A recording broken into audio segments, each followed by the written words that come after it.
They both got what they wanted out of it. The same thing. Ooh. What was that? I'm assuming I only have to spell it out so you can get it right in. Oh, she wanted threesomes.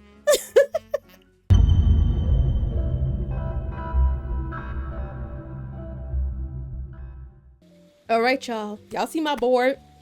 Y'all see the board? We are back on I Am a Secret Roottree.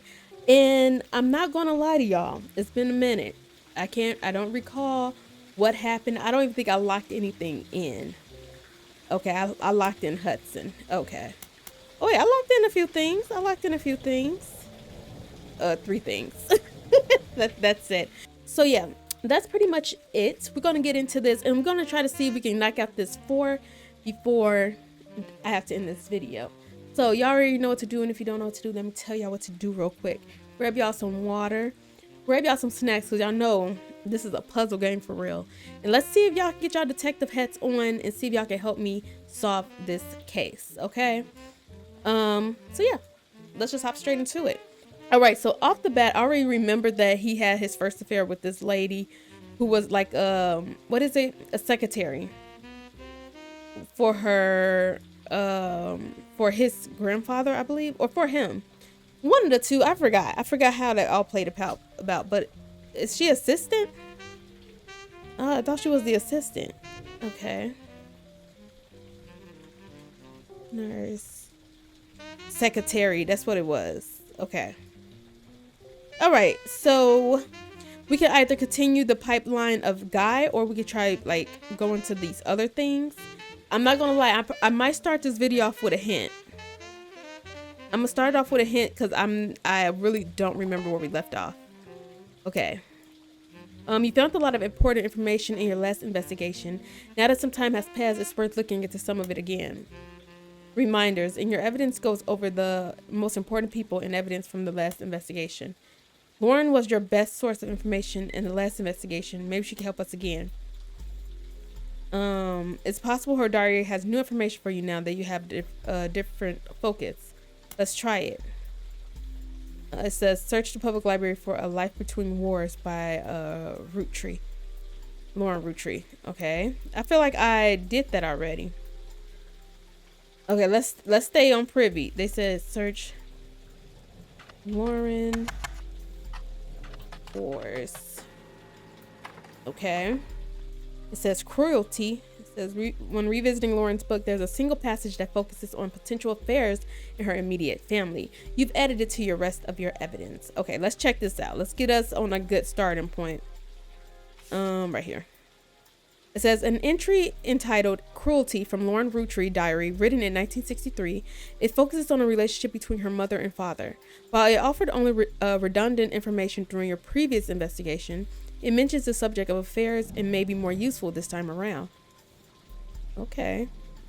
I am no stranger to true love. Jacob and I married at an age that most deem unfit for marriage, but he was also enlisting at an age that most deem unfit for war. We had no choice. I knew in my heart that our marriage was for the ages. He and I would still be together today if not for Okinawa? I hope that's not a real place, a real situation, and I don't know how to pronounce that. That was nearly 20 years ago, but there is an emptiness in my soul. Get to the juicy stuff, girl. I do not understand my contemporaries. So many girls I went to school with have taken multiple lovers. So many of my girlfriends' husbands have been unfaithful. If I am able to remain true to the ghost of a man with no chance of physical reciprocation, no potential for long conversation, how could it be so hard to love someone you can reach out and touch, someone you can joke with? I have not had to deal with such madness at home. My parents are a perfect match in the worst way. My mother's cruelty is a perfect fit for my father's general spite. In turn, pop status enables her incessant need to gloat and feel superior. I have grown up with their cruelty and disdain for others my entire life. Even my family remains unspared. Okay, we get into the juicy. They make fun of my grandpa and his family saying blood is thicker than syrup, but nothing's thicker than Elias. They mimic Grandma Gwyneth's lisp and see her kindness as a weakness. Elias, please remember them. Not even our family's, melodies? and religion go unmocked. Remember, God only put one I in miracle. I cannot say without a doubt in my mind that my parents have never had eyes for anyone outside their marriage. They're too self-centered to look astray. Girl, you ain't give me nothing to work with. You ain't give me none. All she showed was that somebody was dealing with somebody. Okay. They said there's one evidence from this. Okay. Okay, what my other evidence is. I remember looking up some of this stuff. Did we look up Roottree Mania? I remember something like that. Like it was a game show. All right, but for real, she didn't give me nothing to work with. They said there's a clue here. But nothing's thicker than Elias. Blood is thicker than syrup, but nothing's thicker than Elias. I would think they'll say nothing's thicker than... Who was the overweight guy? What was his name? Zachary? Him. And Zachariah. Because I think he was like the only overweight person in their family. I guess we could go with his second love child. I really didn't get much from that, from this. Well, Grandma's Gwyneth Lisp. Miracle. She says, please remember them. Who was she talking about?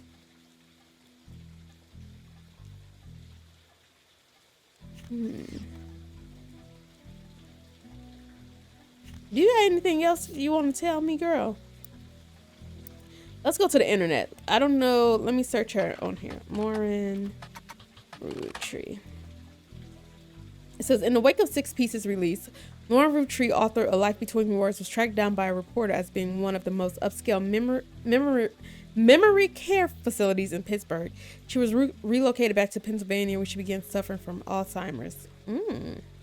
There was a minor backlash towards the reporter that tracked Lauren down because they were caught standing on a ladder and holding their camera over a privacy wall to take a photo of Lauren and her son Clark sitting on a bench outside near a small pond on the premises. So she has Alzheimer's now? Okay, what about Clark Roottree? Do they have something on him? No. They said a reporter, so nothing. Okay, what's Six Pieces? Okay, Six Pieces Unwrapping Family Sweetest Family by Sam Matson was released. Okay. Okay, let me search Roottree Mania. I feel like I searched it last time, but I'm not remembering anything. And it doesn't, okay, I do have something highlighted. It says Roottree Mania immediately followed the announcement. I'm sorry if I'm rereading stuff that I probably read last time. I just want to make sure I got everything, because I don't want to press another hint. That a rapper going by 5 Ps. Okay. Roottree Mania lasted only a few weeks, just long enough for 6 Pieces to re-enter the charts. Lauren Diaries VHS releases of, okay. These re-releases were too late to successfully capitalize on or extend the craze. As a result, most of them were failures, and countless novelty shirts that have variations of I'm a Secret. Okay. 6 Pieces. Okay, what's the Roottree Rift?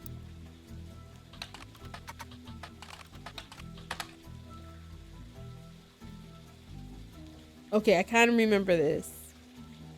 Ciao. Okay, we got an update.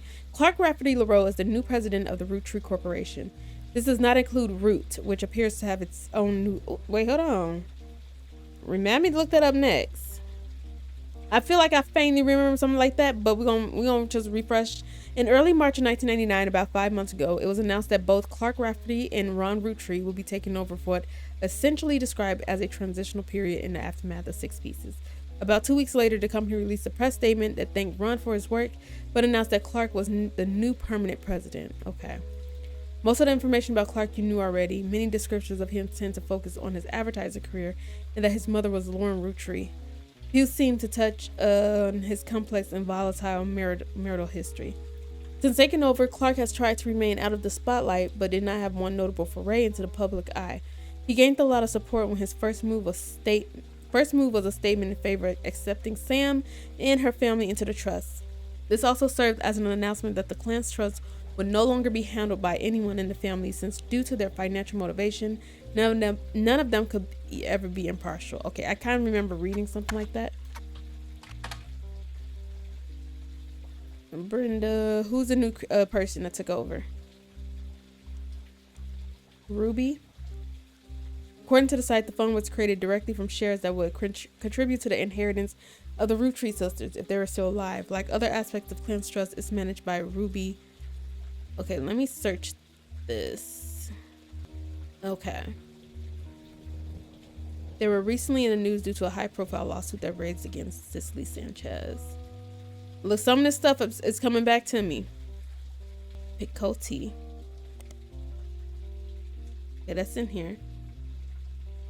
Who is this, Cicely?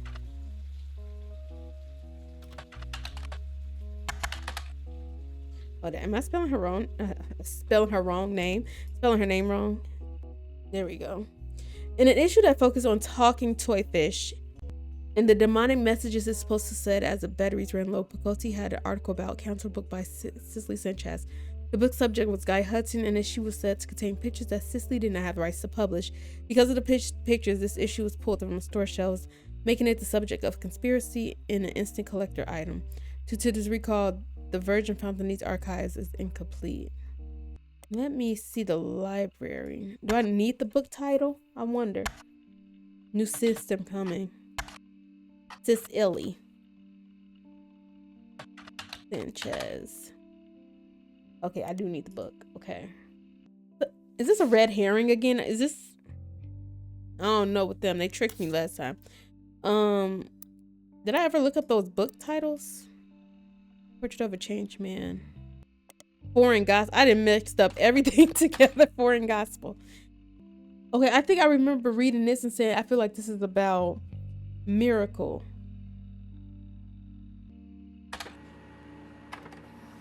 Okay.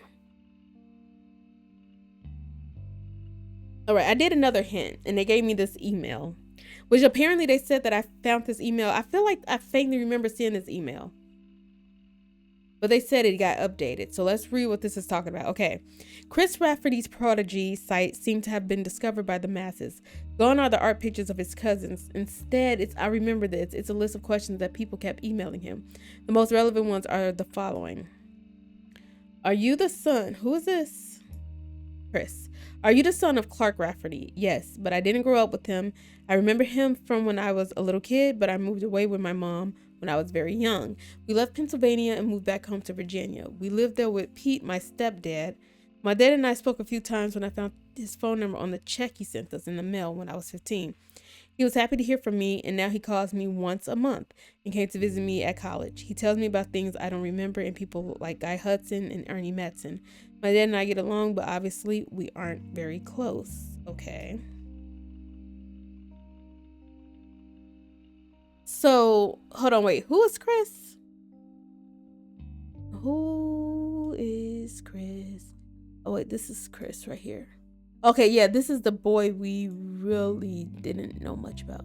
Well, no, can I still get a picture of him? Or is it too late? I can still get a picture of him. Okay. Yeah, I can look up his wife. Okay, hold on. Wait, where does this picture come from? This photo was of Chris Rafferty's website. According to Chris, it's a photo of him, his father, and Guy Hudson. While they were distracted, he snuck into the supply shop that he kept for visitors. Chris Rafferty did not know who the woman in the photo was. And low-key could be somebody. Who's this? What is right here in this back wall? Oh, the redhead kids. Okay. His twin sister. So we got a picture of you now.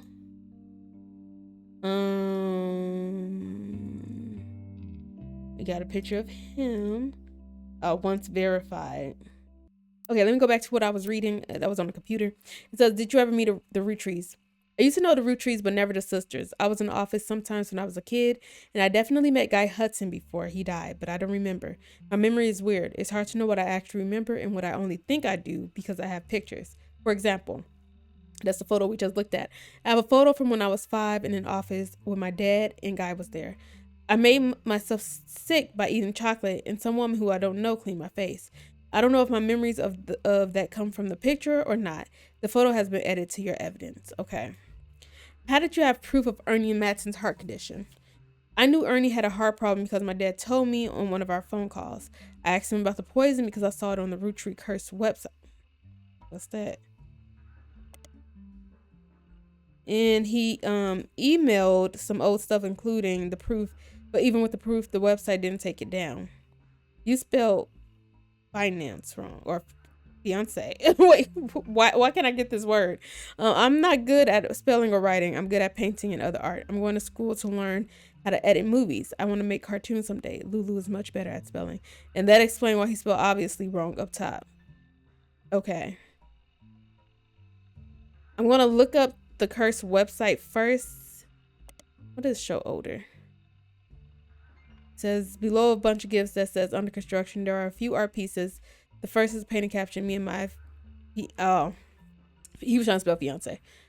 I don't know why finance came to my head first, but okay. A painting I did for first year. Okay, this is what the old website was. Okay. So will her name be Lucia Rafferty? I spelled her name right? Oops. Oh, Louis A.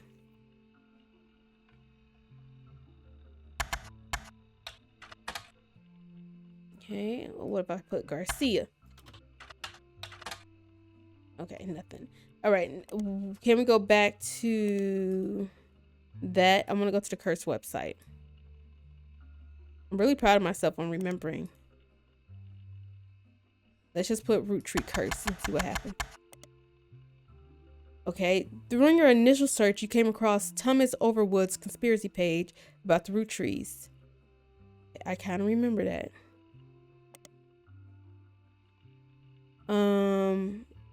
8 months later, the page still exists and is thriving.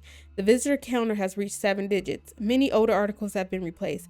It seems that the recent uprising in Roottree news has left Thomas Overwood with a constant stream of events to base new theories on. Okay, I like this. We got something. More than one of his theories involve Roottree deaths being faked. According to Overwood, statistically, when you have this many high-profile people who have died in a family, the odds are one of them faked their death. It's just math. This newfound focus on death faking seems to coincide with the post mentioning that he begun believing the guy is not dead theory. In his own words, my eyes have been opened. All of this is beginning to make too much sense. Okay. One of his posts details the belief that Ron Roottree is still in charge. Gwen Roottree death was faked and that Clark is only there to throw people off. Apparently this allowed Ron to travel to France to develop their new candy recipe in secret. Another is about the rapper 5Ps. He can't possibly be a Roottree. One of his first album songs, when he was performing under the devil name, actually mentioned that he wanted to have sex with Raina. I think I vaguely remember that. Not even Sam Madsen is spared. According to Overwood, the author of 6 Pieces isn't real. Sam Madsen is an anagram for Am Madness. What? They're purposely leaving hints for us. He claims that by using 6 pieces with Lauren Roottree's books as one-time pad, he has begun to decrypt a cipher. Most of the ciphers have seemed meaningless, but he managed to pick out the words people and vastness and is working on figuring out what it means. There's also a request at the bottom. Next year, 2000, is a leap year, and Overwood is looking for funds and volunteers to catch the Roottrees red-handed in Operation R229 or 29. What is that? Oops, I didn't mean to do that now. Hold on, go back. I was trying to highlight it. Okay. He specifically mentions not to volunteer if you've ever drunk Spirit Cola and doesn't go into why. Okay. Let me highlight this and highlight Spirit Cola because what they got to do with anything. Okay, we're going to first look at Operation R29 because what is that? Spider search. You found more conspiracy websites. Some people out there claiming that the Rootrees are changing the candy recipe to include more and more chemicals, and that this was done in cooperation with bad actors from an unknown government. They claim that due to the loophole in the calendar, it is possible to get away with nearly any crime on a leap day, so long as it isn't discovered until after the day is over, and that every 4 years on a leap year, the Roottree Company hosts a meeting with foreign agents to conspire to poison our children. Their proof is that Roottree candies contain what? Poly, right? An ingredient of the candy that wasn't there when it first released. They claim it edited in an attempt to addict people and eventually induce mind control. The website claims to sell pills that counteract this effect for children that have already eaten Roottree candy in the past. You do additional search for poly, and it seems to be a emulsifier in chocolates approved by FDA and widely used across many products. It says this page has been updated for at least 8 months. It may now be irrelevant. That wasted my time. That's what y'all said. Okay, let's look into Spirit Cola, because what's that about?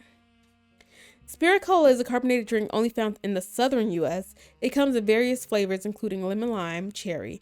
None of this seems to have anything to do with the Rootrees. Gotcha. All right, so I read all of this. Let's look up the guy's not dead theory.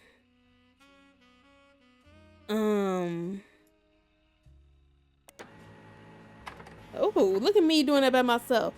The Guy's Not Dead conspiracy stems from a website that focuses on clues that the Rootrees have supposedly hid all over the place. This includes on candy wrappers, in print advertisements, in television commercials, in their jingles, etc. We have four new evident pieces to look at it. Okay.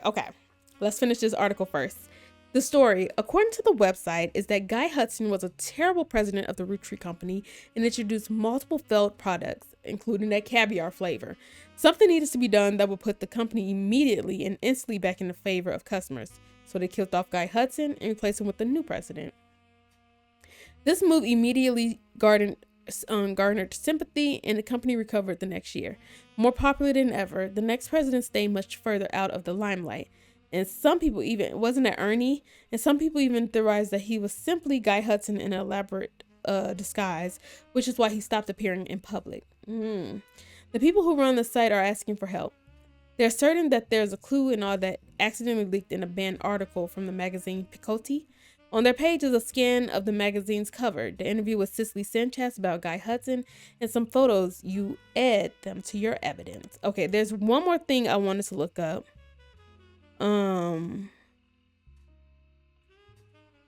Oh, maybe not. Hold on. Okay, let me see what this evidence say first. For whatever reason, I thought Gwen Roottree death was fake was a highlight, but let's look into this evidence. Okay, first let's look at this picture. Bop, beep, bop. Who is this? This photo is the first from a magazine interview with Cicely Sanchez and this Cicely. This issue of Picotti magazine that it came from was pulled from the shelves, but you managed to find it online. Picotti does not label its individual photos. Both photos were instead under the shared label. Cicely was provided these photos by the Roottree Company for use in her book. Okay, let's look in on Business Watch. This is Zechariah, Guy, Cicely. I don't know why when I thought I was gonna see Cicely, she was gonna have brown, like be a brunette, look more Latina. I didn't expect for her to look like a white lady. No offense. I mean, granted, Sanchez could be a maiden name. I mean, yeah, like, I don't know. I just didn't expect her to look like that. So that's number one. I'm like, why are we looking at this again? There's 2 pages now. Oh, this is page 2. Gotcha. Okay, I remember her telling this story. Interview continues on the next page. Wait, hold on. Let me just read this again. This is an interview with Cicely Sanchez an author. She was hired to write a book about Guy Hudson. You claim to have been paid a significant amount to write a book about one of the Rootrees, Guy Hudson. He was president for a short period at the end of 1970s, right? Yeah, I met him on New Year's Eve, actually, the last night of 1978. Guy liked to throw big parties. I was just coming off of Changed Man and looking for my next project. When his wife learned who he was, or who I was, she invited me to the party and they cornered me to talk about a book. That was the first time anyone recognized me for my work. I had finally made it. The book they asked me to write sounded great. But then, none of the stuff that made him interesting was allowed to stay. Chop, chop, snip, snip. So, Guy's wife, or Guy and his wife, hired her to write a book about him. Anything with even the slightest threat to Guy's image ended up gonzo. What was the stuff that made him interesting? At his core, Guy was not complicated. In fact, I think I could boil him down to two traits. First, he wants to be seen as the second coming of the great Elias Roottree. And second, he'd never be satisfied living a life needed to be seen that way. He had his fortune and good looks, and he really liked to exploit that to pick up women. But he couldn't let anyone else know, so it cost him a lot to cover it up. That was the only interesting aspect of Guy. He was James Bond trying to convince people he was Mr. Rogers, I guess. Mr. Rogers, really? Right, that's what I'm thinking. Maybe that's not the best metaphor, but Elias Roottree was boring as all hell and all about family. Guy did everything he could to be seen that way. After I submitted my first draft, he sent me this garbage book, The Roottree Legacy, with Elias on the cover. Oh, here we go. Family Man, The Roottree Legacy. Okay. There are very few copies. Okay. Go back to what I was doing. I faintly remember that name, but I thought we was going to get something new. With Elias on the cover. The last time he and I met, he had even switched out his orange suits for the same green ones Elias wore. And remember Fancy Flavors? Guy knew that part of Elias' legacy was the 5-piece flavors. So that's what Guy tried to do too. Caviar was a disaster here, but it was actually somewhat popular in Brazil for whatever reason. Highlight in Roottree Brazil. Factory. Guy was always hopping around the world trying to recreate that success. Hold on. So, how come the book never came out? It's complicated. I had an out in my contract. Surprisingly, Guy signed the contract my lawyers wrote without running it by anybody in his legal department. I could pull my name off the book at any time, but Guy still got the content. After I left, it probably got a lot harder to convince any real publishers to give it their time. Oh wait, before I go into this, let me look up Roottree Brazil so that can be set. It says Roottree Brazil. Oh dang, I thought I only had a little bit to read. Okay, I'll come back to this. He was the president, right? Do you know why he never released it himself? If I had to guess, his family very wisely put a stop to it. Mid-1981, months after I had already moved on, he called me back and showed me a final draft. Do you know how expensive it is to publish one copy of a book? It had my name on it in big shiny embossed letters. Like all problems in his life, throwing money at me was his attempt to win me back. But it had half the page count and the narrative was torn to bits. No thanks. The dinner was good. Imported steak that likely cost as much as a month of my mortgage, and we all got pretty drunk. He sent his mistress Susie something into the bathroom to proposition me. Poor girl. I remember her from our trips overseas. She was too good for him. Anyways, he died soon after, and that was the last that ever came up. What can you tell us about the family? Any insight into the scandals from the recent book by Sam Matson? Did I look into that book? Actually, I haven't read it. I just skimmed the sections on Guide to see why people were suddenly calling me up to ask about the man. I'd say she did well for what she had to work with. She only had rumors, whereas I spent time telling him. Sometimes he knew, sometimes he didn't. He invited me to join them with dealing with Roottree Brazil, but I actually had people on him. He went to Australia, France, and China too. Oh, snaps. He had him an Australian girl, a French girl, an Asian baddie from a Chinese girl, you know. He was dipping dabbling. When he met with someone, I figured out who they were and how they were involved. Well, could you tell me some names? Doubly. So if the meeting happened when he didn't want, is it doubly or doubly? Didn't want me to be around. Despite his best efforts, I got the whole truth, including things even his family never knew. For example, the daughter of his business partner in Australia. Ooh, I think her name was T for me. I think her name was Robin, and she definitely spent a few nights together that he did not want his family to know about, but I did. The daughter of his business partner. Okay, the daughter of his. So who was his business partner? Might get that from Roottree, Brazil. Oh wait, but he was in Australia. Business partner in Australia. Okay. I feel like low-key I need to have me a handy dandy notebook. Hold on. Business partner. I need to start writing some stuff on the side. Business partner in, I'm sorry y'all, Australia. Guy Hudson.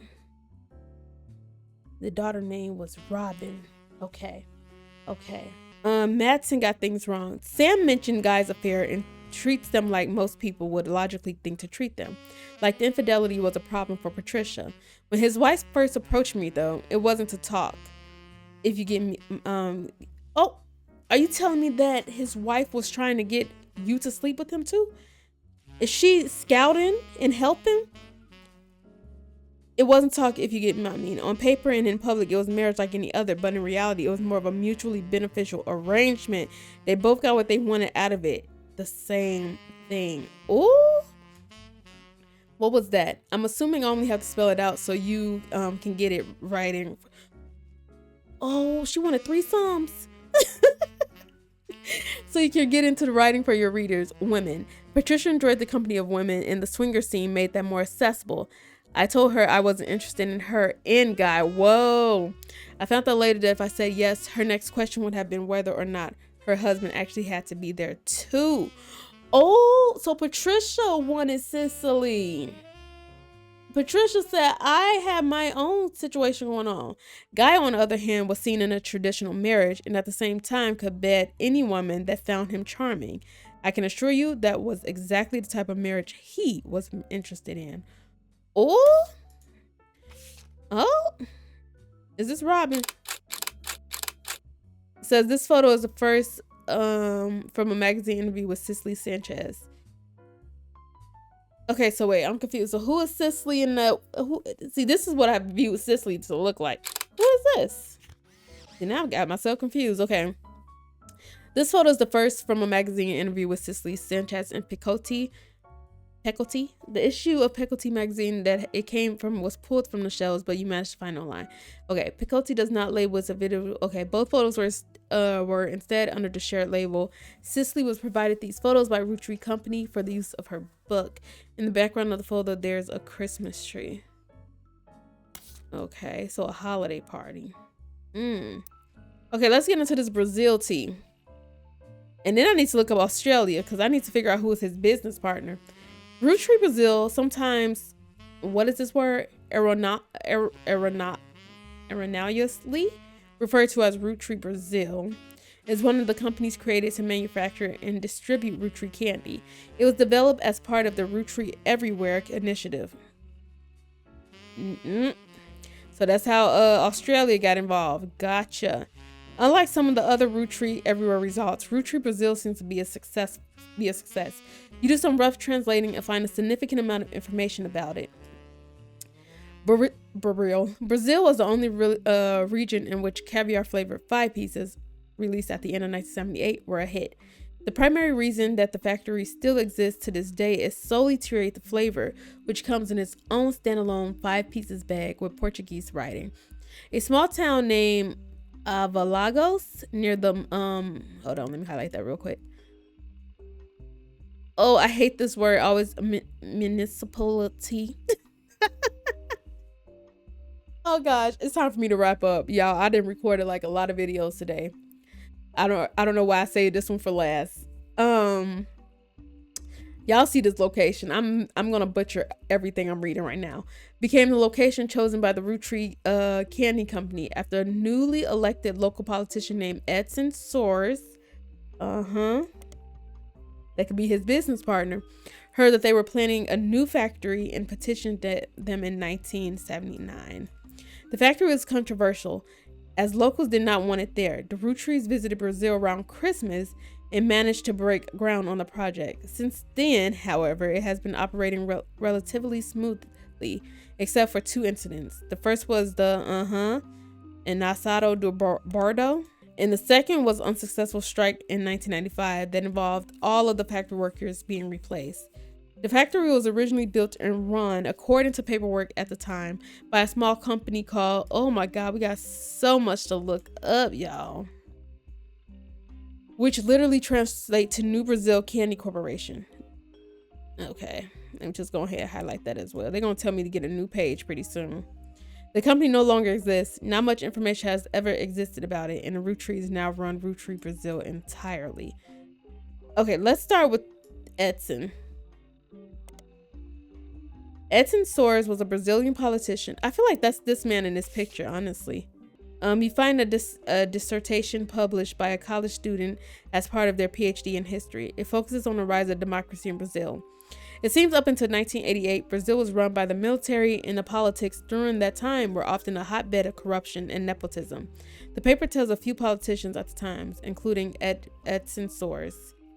Edson, oh, where am I? Why did you glitch like that? Edson is the former mayor of Lagos, Brazil. Before politics, he was a manager at the automobile manufacturing plant for a major American car company. He was put in charge of Lagos by the military government in 1973. As mayor, he used his manufacturing background and knowledge of American business to establish new factories, distribution plants, and other business ventures in the area. This had 2 side effects. First, he became quite rich. Second, many locals were forcibly relocated. Dang. This did not make him a popular mayor, and what the paper speculates was a move to counteract his unpopularity. His wife, Sonia, oh, did you sleep with Sonia, guy? Was discreetly put in charge of a television station called Tailah. He often used his connection to ensure supporters would appear on local television, spouting his beliefs and emphasizing his political victories.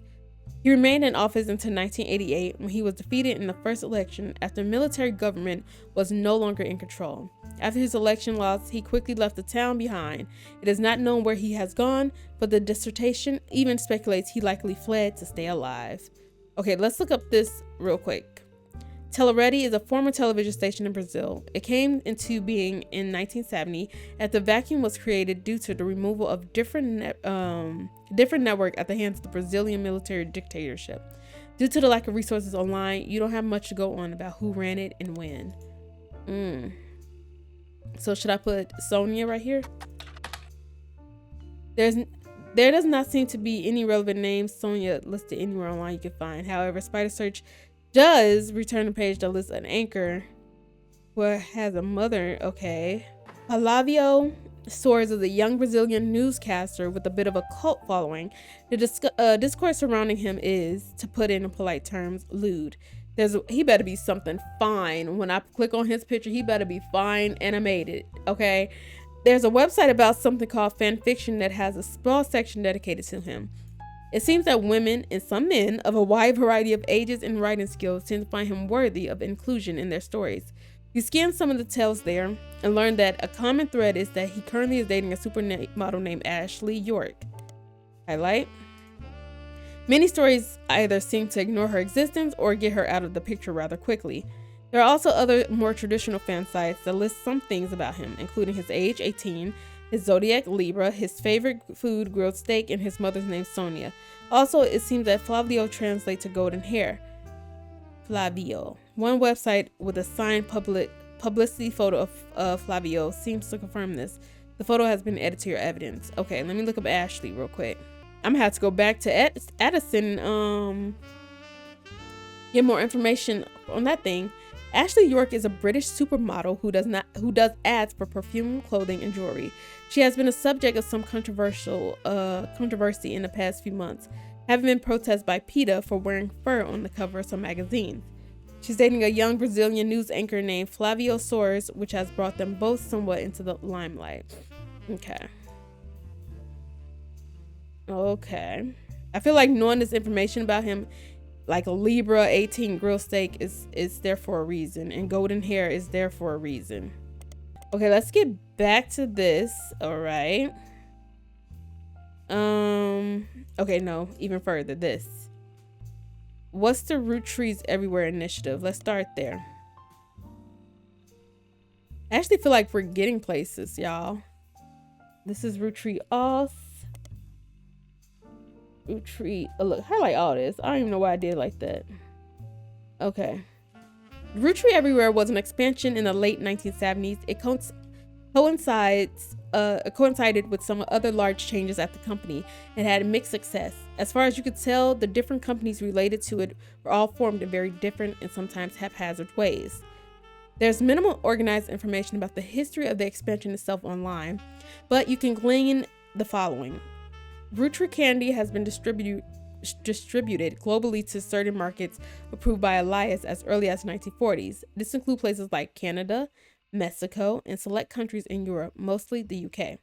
Roottree Everywhere involved Roottree's expansion to other major markets that were assessed to be ready for Roottree. This started with 4 that it had no share in: Australia, Brazil, China, and France. Each of the countries had an entirely new company formed, mostly by making deals with local distributors and manufacturers. Okay, so we're going to start with Roottree Oss so we could get this partner name real quick. Roottree Oss is one of the companies created to manufacture and distribute Roottree candy. It was developed as part of the Roottree Everywhere initiative in summer 1979. According to their history websites of Roottree Oss, Charles Martin, whose daughter is Robin Martin. I don't even know that. I'm just putting names down so quick. Charles Martin, who owned a company that manufactured licorice in Australia, was tapped to run the Roottree factory after he impressed the American leadership of the Roottree Candy Company at the time.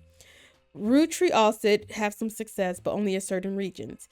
The manufacturer leg of the company shuttered 1992 after the death of Martin, and the Roottree now serves as an importer and a distributor. Okay, let me look up Charles real quick. Charles Martin was a candy manufacturer in Australia, born in 1923. He had a popular brand of licorice called Martin's Licorice Bullets. Okay. And I didn't forget about this picture, y'all. I'm just trying to make sure I collect all the evidence I could while it's all fresh. Most of his history is unrelated to the Roottrees. However, in 1979, he helped to develop Roottree Oss. He used his own wealth to build a new factory, and they distributed the maple treats through the same methods he had already been using for his previous candy venture. A website about Australian commerce mentions that he had a very unusual business agreement with the main Roottree company in the US, which, like how the Clance Trust distributed the profits from the Roottree company evenly to the Roottree family, the profits of the Roottree also will be split 50-50 between the American Roottree company and Martin himself for him to do what he wishes. This made Martin very, very wealthy, but also led to many cost-cutting measures meant to increase profits as much as possible, especially toward the end of Martin's life in early 1990s. Roottree candy gained a poor reputation in Australia, and sales suffered immensely. Charles' vast fortune was passed along to his daughter, Robin Martin, who sold both businesses at the first opportunity. Okay, let's look up Robin Martin real quick, y'all. Let's get her picture. Stop. Robin Martin is featured in many of the top 100 wealthiest women in the world lists. She owns a private island off the coast of Australia where she reported her own exclusive retreat. She has no husband, and there was widely circulated rumors somewhere in the mid-70s that she had a medical procedure to ensure she never will have children. You find a joke on a site called Edgy Jokes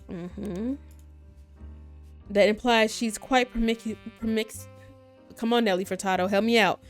Promiscuous and has a punchline involving robbing eggs. Okay. For what it's worth, Martin seemed to lean into the rumor. In the 80s, she once showed up at a charity function with 3 very attractive men, each wearing a shirt that simply said satisfied partner on it. Okay. Let's start with this. No? Maybe I gotta get, no, okay. I probably have to put this inside of the periodicals. Edgy Jokes. That's a website. Let's see. Besides jokes about robbing eggs, there's a lot of jokes about the band U2 for whatever reason. Okay. Let's see robbing eggs.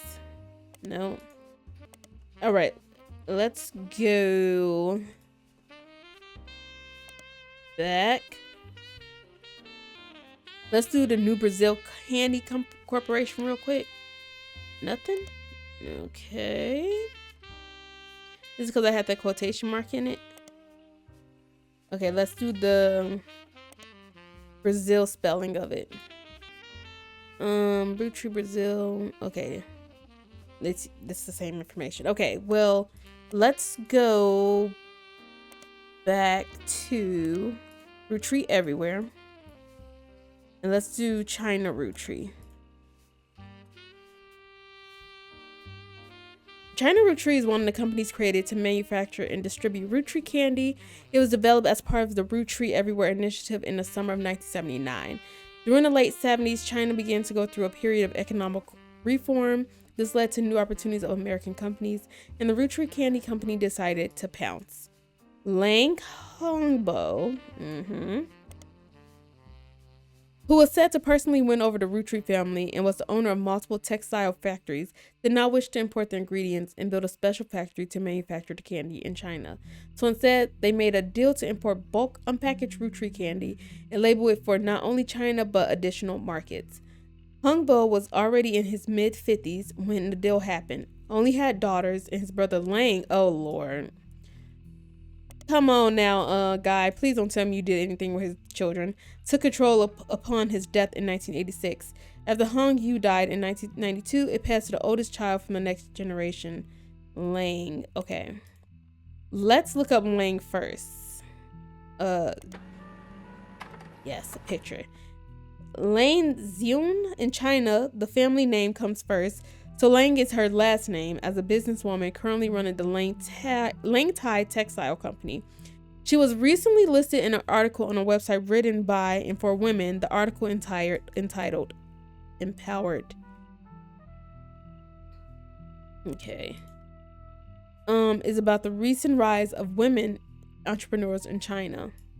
The article states that due to the lack of her brother, she has a younger sister. Lang took over as CEO of her family company in 1992 after her elderly uncle was deemed unfit to run the company due to mental deterioration. This was apparently an extremely controversial move amongst the company employees, and some of them, the article does not state how many, quit and wrote a letter stating that she must have coerced him in his vulnerable state. I don't know why this just made me want to watch this K-drama I was watching on HBO Max. I mean, I know why, but the names and just hearing the Asian and all that, it made me want to watch that show. Since then, the company has been performing well. Her nephew, who is currently her second in command, is expected to take over when she retires. In the meantime, the board's stance has been twice on a popular proverb. The article roughly translates it as, someone that has proven they can do something well can do 100 times well. An unproven leader could doom us all. The article also offhandedly mentions that Xinyu was an early adopter of IVF and helped her sister have a child. Early adopter. Okay, I'm gonna just highlight that. There's an unsourced picture of Xinyu in the article. It says that it's from 1992 when she took over. She was 45 at the time. It has been added to your evidence. Okay. Is there anything more about Lang that I need to know? Oh, it is more. Okay. You come across a website for Lang Tai Textile Corporation. That is very true. I could look this up. Which is a company that has helped expand Roottree's products. Okay. The company seems very accomplished. Their site has quotes from many different reporters and news articles listed on it in nearly every language. It also mentioned quite often on websites about Chinese businesses, but those mentions are company focused and not people focused and don't offer any information useful to your investigation. Their page contains a very rudimentary leadership timeline with the names that prove that the company has been in Lang family for a long time. It kind of looks like a family tree. It goes back at least 250 years in some form or another. During the period where they began the Roottree deal, Lang Hongbo in China, the family name comes first. Oh yeah, okay, so was a CEO. He died before the internet was widespread.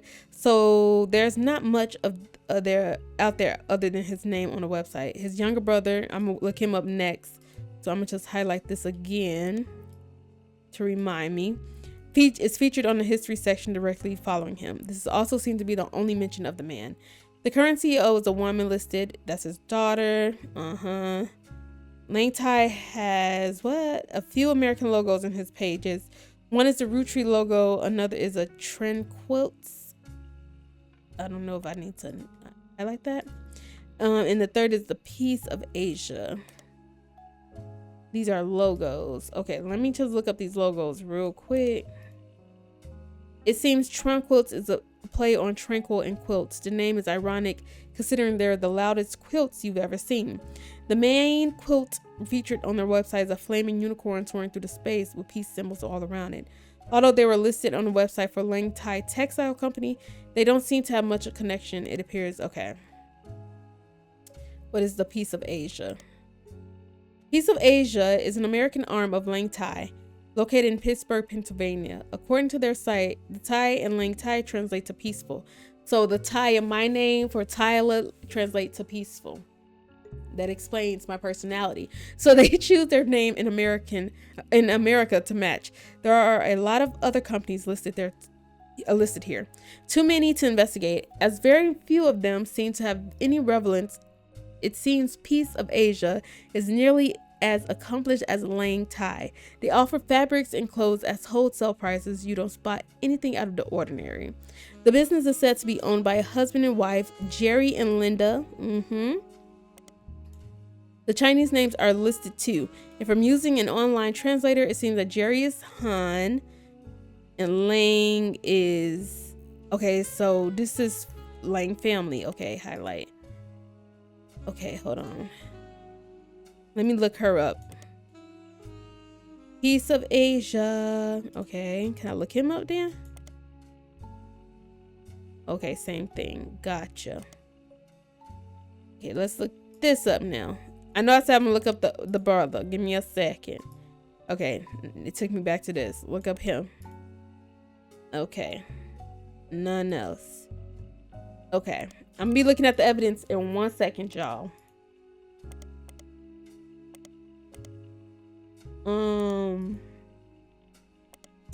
Dang. Roottree everywhere. I think we only have one more to go through. Roottree France. Roottree France is one of the companies created to manufacture and distribute Roottree candy. Okay, we read this like 1,000 times, we know. Apparently, Roottree France was a non-starter. Negotiations broke down pretty late in the process, after the company had already been formed, and then the leadership of Roottree went through a very large change soon after. The CEO of the Roottree France was meant to be Tristan Robert. Let's get into his tea.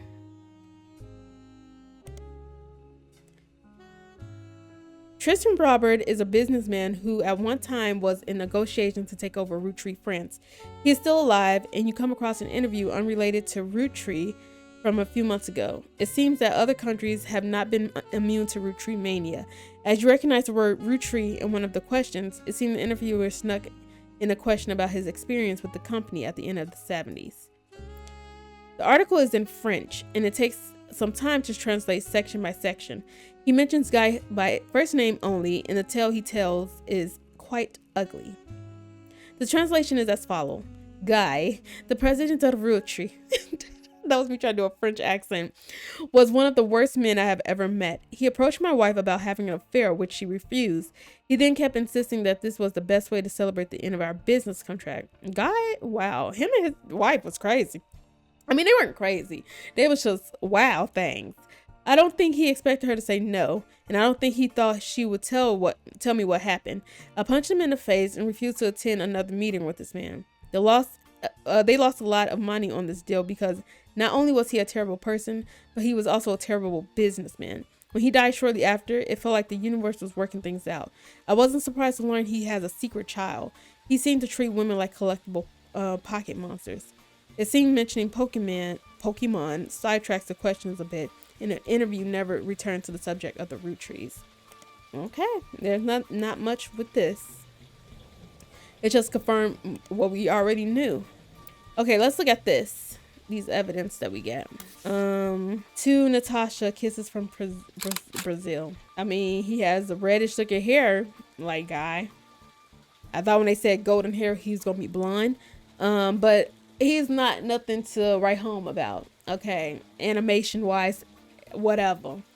I'm not feeling like he's drop dead. Gorgeous. This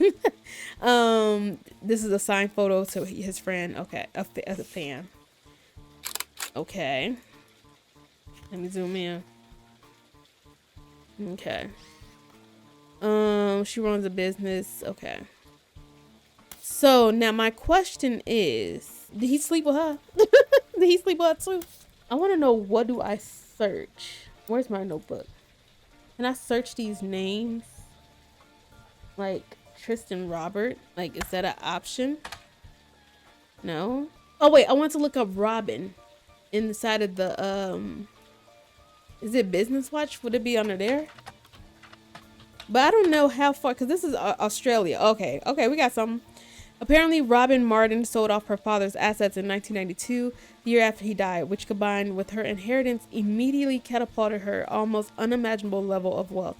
The writer at Business Watch, who was assigned to report on this news, seems to disapprove of this move immensely. While the article does not touch on an announcement of who took over licorice division, as well as what was to become of the maple candy factory, the entire text seems to be dripping with contempt that someone will be willing to dismantle and gut such a successful company to earn a quick buck. The article ends with a dig at Robin's personal life and lack of traditional values. But who am I to judge? Maybe she sold it to ensure a better future for her own children. Oh, wait. Oh, don't be throwing shade at her like that. Don't do that. Does she have a Pacote? No. Okay. How about what was their name? The Lang family? Should I look it up like this? Search. Beautiful. I didn't look this up. It says Jerry, Linda, and Mark Hahn appeared recently on a website called Focus on Philanthropy under the headline Hanging with the Hans. The Hans was chosen because they donated significantly to the cause that furthered Chinese American culture. Hold on, wait. Let me look into this real quick. Okay, so maybe I need to look up this. Okay, no. I just wanted to make sure. Jerry and Linda were born both in China and fell in love during college. Linda's father led a large company, this article never names it, after it expanded to the U.S. Linda's father approved their marriage so long as Jerry took over the U.S. portion of the business. Linda jokes that the entire situation is like something out of the Alanis Morissette song, with how ironic it ended up. I was absolutely terrified to move to the United States, but my big sister was desperately in love with the idea. She used to have this Butch Cassidy poster on her wall and was obsessed with Robert Redford. But somehow Jerry and I were the ones sent here, and now we couldn't possibly imagine going back. When we had Mark, we never even considered giving him a traditional name. Meanwhile, my sister stayed in China and has thrived there. She doesn't even like visiting the U.S. anymore. Our careers are complete opposite though. Mark couldn't wait to travel abroad as soon as he was old enough. He actually in business school in China now, working with my sister. Our niece who grew up there was the opposite. She couldn't wait to get here. She started calling herself Lucy Lang in high school and flew out here as soon as she could graduate. The name change apparently drove my sister absolutely loco. So is this supposed to be Guy's child? Lucy Lang is not exactly a common name, but there's not the most uncommon you come across either. There are a few that come up with any searchable detail, so it might be possible to narrow down your possibilities. Okay. And Lucy Lang has mentioned on robotic website as part of the team Tailah. I mean, I don't want to sound like, stereotyping, but Lucy Lang with robotics, it could possibly be her. The only two teams from the U.S. participating on a new robot-based show in the U.K. Another Lucy Lang is part of the small women's a cappella group in Los Angeles called the Gin and Tonics. A third Lucy Lang works in New York for a business called Corporate. Okay, it could be her too. Let's see this one first. Corporate Synergetic Solution Unlimited and Company located in the New York City. Lucy Lang is the lead synergy engineer who's listed as being ranked as, okay, hold on, I might have to search this name in the periodica. Lucy Lang was listed in Business Watch for her work in corporate synergy. Okay. Each person featured in the article has a small bio section followed by a longer section that were chosen. Lucy bio section means that she grew up in a small Arkansas town, the oldest of 4 children, and she's the only second person in her family to ever even left the state since her great-grandparents relocated in early 1900s. She learned her degree from a prestige New York college, started as a junior associate synergy engineer, and 8 short years has worked her way up to the company ladder. Now at age 32, she's the youngest lead synergy in the company history. The article calls her one of the top facilitators in U.S.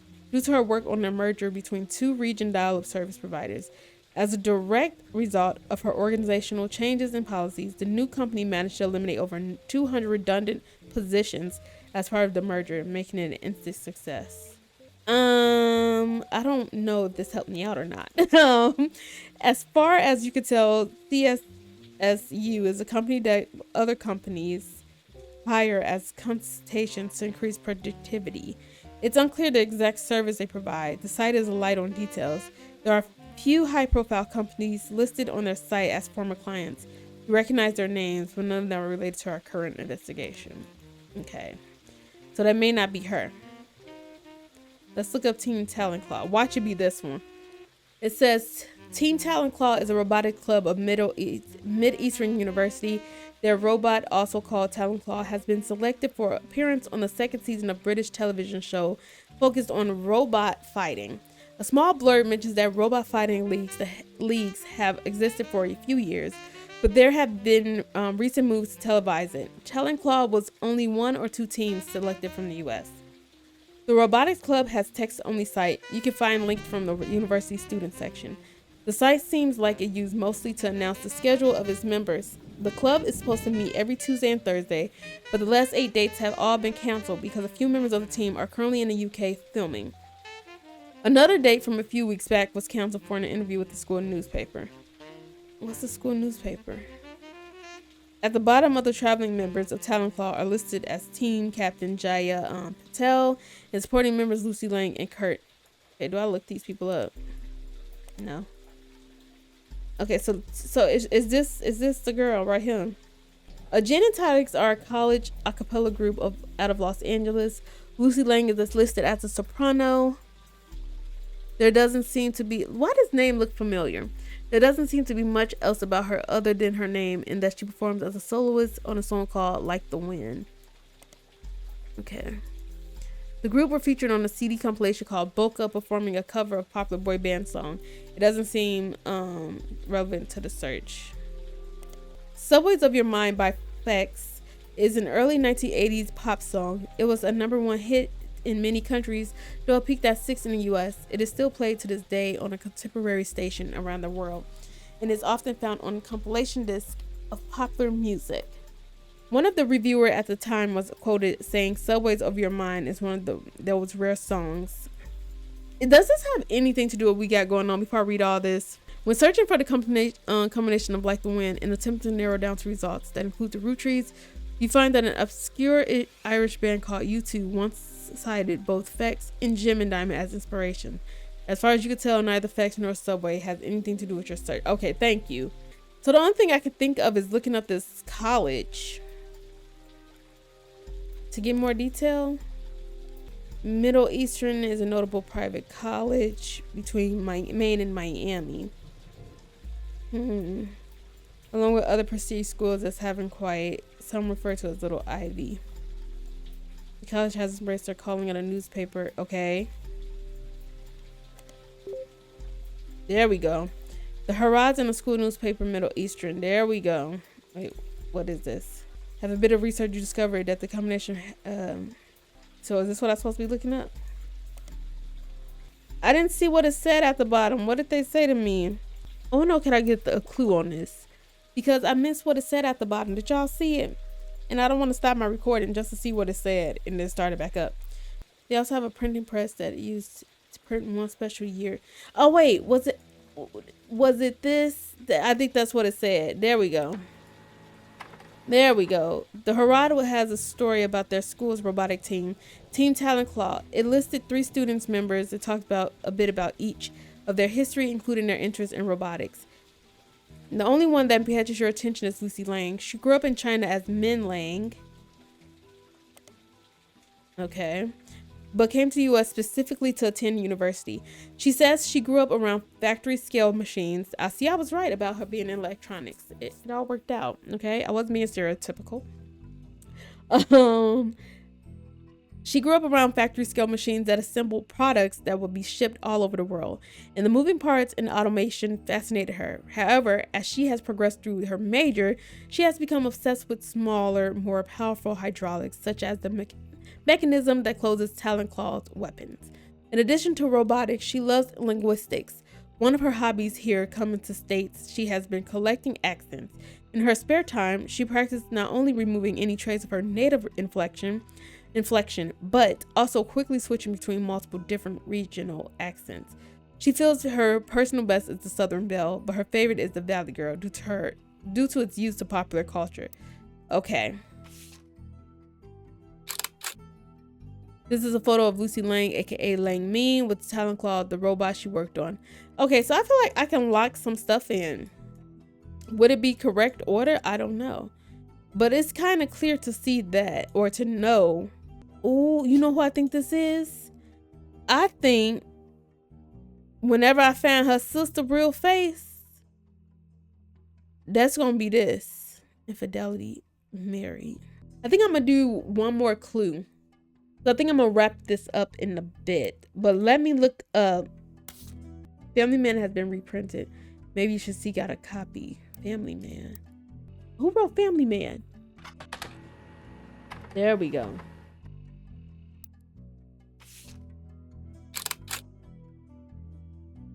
Did he have an affair with somebody? The dictionary defines propaganda as information, especially of a biased or misleading nature, used to promote or publicize a particular political cause or point of view. But if they were to replace that definition with a picture, it would be a picture of this book. Okay. This book tells you nothing new about Elias, and from what you know of his true feelings towards some of his extended family, you're not sure it tells you anything true about Elias either. The reissue of this book was so lazy that they reused a famous photo of Elias from Business Watch, whose copyright has expired. The best thing it has going for it is that it's only 85 pages long. Also, yeah, I think he did.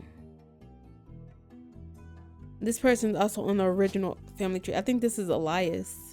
Did I not click on his picture? Oh, here. He wasn't a farmer. He was president first. Spider search Stephanie Jones. Spider search Stephanie Jones. She was having a baby, but wasn't she married? She had an affair? Oh, I said Spider search Stephanie. It seems Brian Jones has been busy updating Stephanie Jones' campaign website. 2 new sections of this. The first is baby photo. There, you see a picture of their new family together in the hospital. According to the site, our daughter was named after her grandmother, which ended up being very fitting considering she was born the night before Christmas. The second is what's next. There is not much of substance there right now, but it's a list of some small accomplishments and finishes with the recent rise in popularity and controversy surrounding my extended family, there has been some extra attention on me. Stay tuned for announcements in the coming month about how I plan to use this publicity to accomplish bigger and better things. Okay. Is this baby white or something? It don't look biracial. Brian Jones posted a photo of his family together in the hospital following the birth of their newborn girl.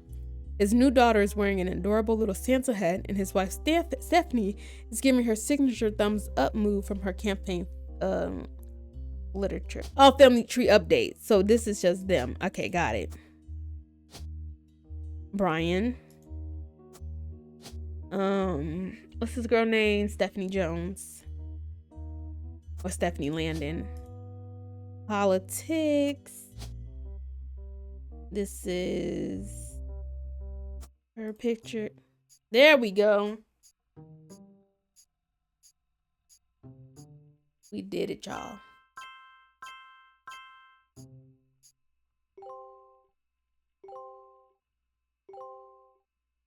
Okay, we got some new information. Let's see what they about to say. Okay. Has Clark reached out to you? Well, let me give you a short history lesson about the last few months of my life. 3 different people contacted me, claiming that somewhere in their history they might be root trees. First, that young man, the rapper. I ignored that one. He seemed dubious. But then I saw the news. I felt terrible. So I began helping the others. Because my doubts with Felix were so misfounded, I ended up putting too much faith in the second person that approached me. I went to the media prematurely. I admit my mistake there. But the third person who contacted me also had a credible case. Before I could help, the company got to them somehow. The fact that the family silenced them doesn't seem to fill me with hope when it comes to Clark's intentions. I don't know what you're talking about, but I had something to write. But you're making progress based on the leads he gave you. It's really hard for me to get a read on him. I'll let you handle it. Yeah, let me handle it. I've sent you the case I've been working on, and some company records I managed to track down. The records are quite dense, but hopefully they're useful. Good luck. All right, y'all. This is actually where I'm going to wrap it up. We got something figured out here. I realized they just wanted us to update the family tree. Some of the stuff just needs to be updated on, like the greens, just update the family tree, while the blues and all these new secrets are the new secrets to be found. Obviously we know Guy Hudson was for the streets. Him and his wife, they had a little special thing going and it worked for them. Hey, so could you really consider this infidelity if they was all cool with it? You know, clearly some of these people were with someone else, but anyway, to stick to the topic at hand, I do want to complete Guy's first because his seemed the most complicated. We got United States, China, Australia, French, Brazil. I think that's how that's supposed to went. I think that's how it went. I think each part of y'all get what I'm trying to say. So yeah, I want to complete his first because his is the most messiest. And yeah, that's pretty much all I have to say. We're going to get into the 7 evidence that we just got provided on the next episode, and we'll just go from there, y'all. All right, y'all, so we wrapping up that episode right there. Like I said, when we come back, we're going to dive into the evidence and all that good stuff. If you have been enjoying the series, definitely don't forget to thumbs this up. Definitely subscribe if you have not. And yeah, I'll see you guys on the next one. Who do y'all think these people are? Are y'all following along? Hope y'all are. I'll see y'all